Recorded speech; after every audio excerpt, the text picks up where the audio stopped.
Welcome to Generative AI 101, the podcast where we untangle the mysteries of generative AI and artificial intelligence, one episode at a time.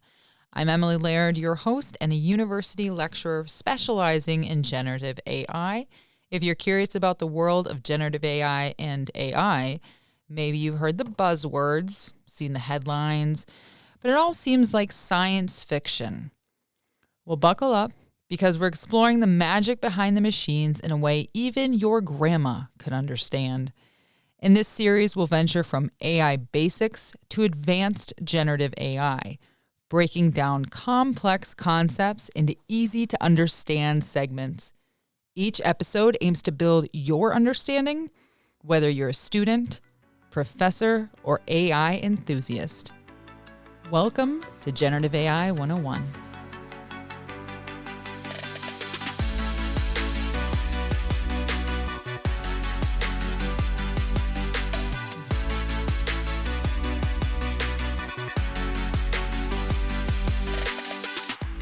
Today, we're kicking things off with the big burning question: what is generative AI? Imagine you're sitting in a smoky jazz club. I was just at an AI conference in New Orleans, and my mind is still stuck on jazz music. The kind of jazz club where the music seems to have a life of its own, right? Constantly evolving and surprising you. Generative AI is a bit like that. It's all about creating something new, something original from scratch. But instead of a saxophonist improvising a solo, we've got algorithms generating text, images, music, and even entire virtual worlds. So what exactly is generative AI? At its core, it's a type of artificial intelligence that can produce new content. It learns patterns and structures from existing data and then uses that knowledge to generate new data that mimics the original. Think of it as a digital chef, right, who's tasted every dish in the world and can now whip up a brand new culinary masterpiece. Let's break it down with a few examples. One of the most famous uses of generative AI is in text generation.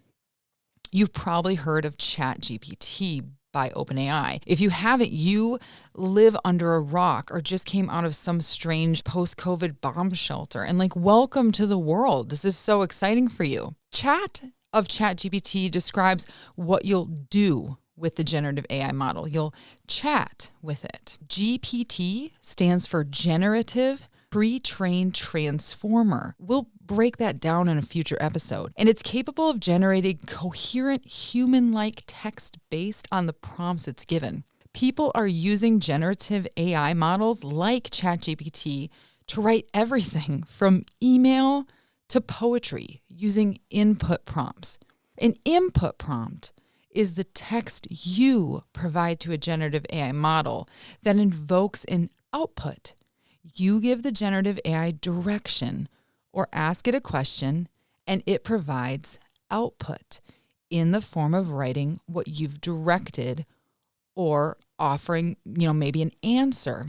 Another exciting area of generative AI is image generation. Tools like DALL-E, also by OpenAI, can create detailed images from nothing more than text input.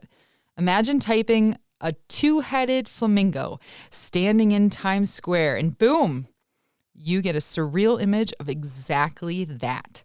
It's like having a painter who can bring your wildest dreams to life with just a few words. Be careful if you have strange dreams. And it doesn't stop there. Generative AI is being used in music, audio, and video game design to create realistic characters in environments, in fashion to design unique clothing, and even in drug discovery to develop new medications. The possibilities are as endless as they are exciting.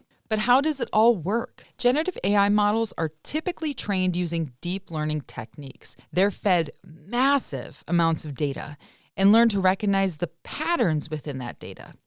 Once trained, they can generate new content by predicting and recreating those patterns.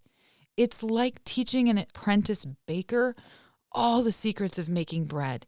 and then watching them create their own unique loaf. There's a lot of analogies we can use to really break down generative AI, and this is just a sampling of what we're going to cover in this podcast series. I just want to make it easy, short, and digestible. Like I said, I teach this topic, and I find that a lot of times when I speak on this topic, folks are in two camps.